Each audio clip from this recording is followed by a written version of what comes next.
அதிமுக ஆட்சியில் என்கவுண்டர் பண்றதுக்கு ட்ரை பண்ணாங்க. அதெல்லாம் ஒத்துக்க வேண்டிய விஷயம் தான். மலேசியால வந்து ஏர்போர்ட்ல இறங்கி போறேன். இறங்கும் போது என்ன மாணிக்கவேல் இப்ப இருக்கிற ஐஜியா இருந்தார்ல, ரிட்டையர்ட் ஆயிட்டார்ல, அவர் தான் அரெஸ்ட் பண்ணி கூட்டு போறாரு. எதுக்கு அரெஸ்ட் பண்ணான்னு எனக்கும் தெரியாது. கூட்டு போய் நம்ம கமிஷனர்ஸ்க்கு எத்தாப்புல இருக்கிற ஸ்டேஷன், அந்த ஸ்டேஷன்ல கொண்டு வச்சுட்டாங்க. அதுக்குள்ள போன்ல கேக்குறாங்க, நல்லா தெரியுது என்ன பண்ணணும்னு கேக்குறாங்க. அவங்க ஒரு மணி நேரம் 2 மணி நேரம் ஸ்டேஷன்ல வச்சு அந்த நேரத்தில் ஒரு ட்ரிப் ட்ரை பண்றாங்க. அதுக்கப்புறம் இனிஷியேஷன் வேண்டாங்கிற மாதிரி வந்தோடனே கொண்டு ரிமாண்ட் பண்றாங்க. பொய் வழக்கு தான், இன்னொரு வழக்கு கிடையாது. திருநெல்வேலியில பூபதி பசுபதினு ஒருத்தர் இருந்தார். அவரை வச்சு நீங்க எப்படியாவது என்கவுண்டர் பண்ணணும்னு சொல்லி ட்ரை பண்ணாங்க. அப்ப பூபதினு ஒரு டிஎஸ்பி இருந்தார். அவங்க அவர் மூலமா போகும்போது அவரு சொல்லிட்டாரு, அவரு எதுக்கு நாங்க செய்யணும், அவரு இந்த ஒண்ணு எங்களுக்கு வந்து ப்ராப்ளம் இல்லைன்னு சொல்லி இவரு, நானும் குழந்தை குட்டியோட இருக்கேன், அவர் நாங்க செய்ய முடியாது, செய்யக்கூடாதுன்னு சொல்லி இவங்களுக்குள்ள தற்காயி அது நின்று போச்சு. அதுக்கு செருப்பு மாலை நான் போட்டேன்னு சொல்லி பரலை கிளப்பி விட்டார். யாரு? வைகோ தான்.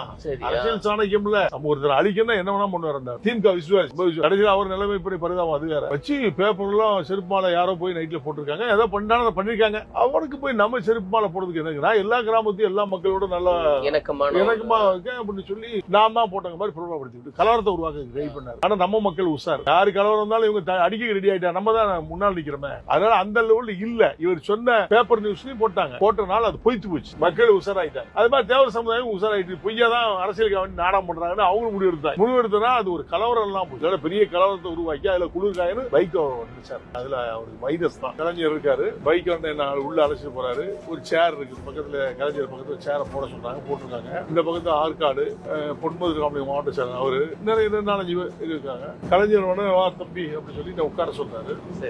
இதை வந்து இன்சிடென்ட் பாத்தீங்கன்னா அவ்வளவு பேரும் உட்காரான்னு சொல்றான். நான் போய் தலைவரை பார்க்க போயிருக்கேன், என்ன உட்கார கூடாதுன்னு சொல்றான். யாரு? அந்த ஆற்காடுல இருந்து அந்த பந்திரிகள்லாம்.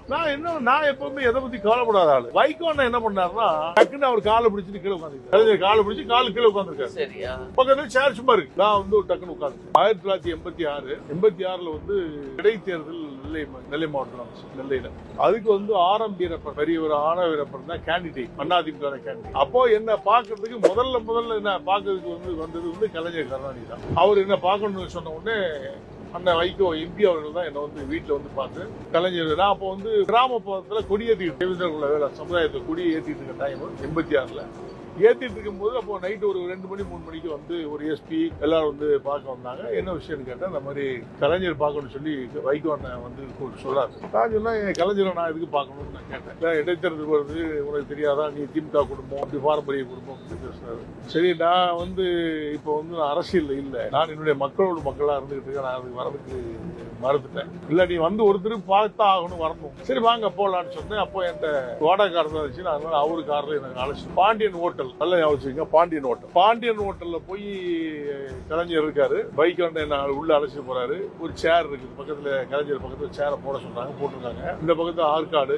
பொன்முதல் மாவட்ட சேர் அவரு நிறைய 4-5 பேர் இருக்காங்க. கலைஞர் வா தம்பி அப்படின்னு சொல்லி உட்கார சொல்றாரு.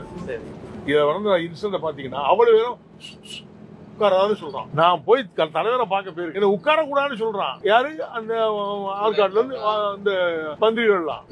நான் எப்பவுமே எதை பத்தி கவலைப்படாத ஆளு. வைகோ என்ன பண்ணாருன்னா டக்குன்னு அவர் காலை பிடிச்சிட்டு கீழே உட்காந்துருக்காரு. காலை பிடிச்சி காலு கீழே உட்காந்துருக்காரு. பக்கத்துல சேர் சும்மா இருக்கு. நான் வந்து டக்குன்னு உட்காந்துருக்கேன். நான் யாரும் சொல்லி கேட்க மாட்டேன், ஏன் இறக்குன்னு வச்சிருக்க சேர உட்கார கூடாதுன்னு இதை யாரு சொல்லுது மனசுல ஓடுது. நான் உட்கார்ந்தேன். தோல்ல தட்டி கொடுத்துட்டு, நீ வந்து இந்த திருப்பி எங்களுக்கு திமுக ஆதரவு கொடு, திமுக கழகத்துடைய தம்பி நீ அப்படின்னு நிறைய பேசினார். அப்போ நான் ஏதாச்சும் நான் பேச ஆரம்பிச்சேன். ஆமா நீங்க வந்து எங்களை கருவேப்பிலையா பயன்படுத்திங்க, எங்களை மக்களுக்கு இது வரைக்கும் யாரும் எதுவும் செய்யல. நாங்க திமுக குடும்பம், எங்க அப்பா இப்போ வரைக்கும் இப்போ கூட திமுக தான். நாங்க குடும்பமே திமுக இருந்து கூட என்ன பிரயோஜனம், எங்க மக்களுக்கும் செய்ய மாட்டேன், எங்களுக்கும் ஒண்ணும் செஞ்சது இல்ல அப்படி சொல்லி நான் கலைஞர்கிட்ட பேசுறேன். நான் கேஷுவலா பேசுறாள் தானே, நான் எதுக்கும் பயப்பட மாட்டேன்ல. நான் தலைவர் அப்படிலாம் நான் பார்க்க மாட்டேன். நீங்க யாரா இருந்தாலும் நேரடியா பேசுவேன். பேசின உடனே சிரிச்சுட்டு, சரி நீ எனக்கு ஆதரவு கொடுக்கணும்னாரு. சரி பார்க்குறேன், மக்களை போய் சந்திச்சுட்டு அது மக்கள் சொன்னாங்கன்னா பண்ணுறேன்னு சொல்லிட்டு எரிச்சு வந்தேன். சரியான பசி, ஒரு 1:30 மணி மத்தியானம். போகிற வைக்கணும் தான் கூப்பிட்டுட்டு வா சாப்பிட போகலான்னாரு. சரி வாங்க போகலான்னு போய் பாரதி ஹோட்டலில் ஒரு ஹோட்டல் கூப்பிட்டு போனார்.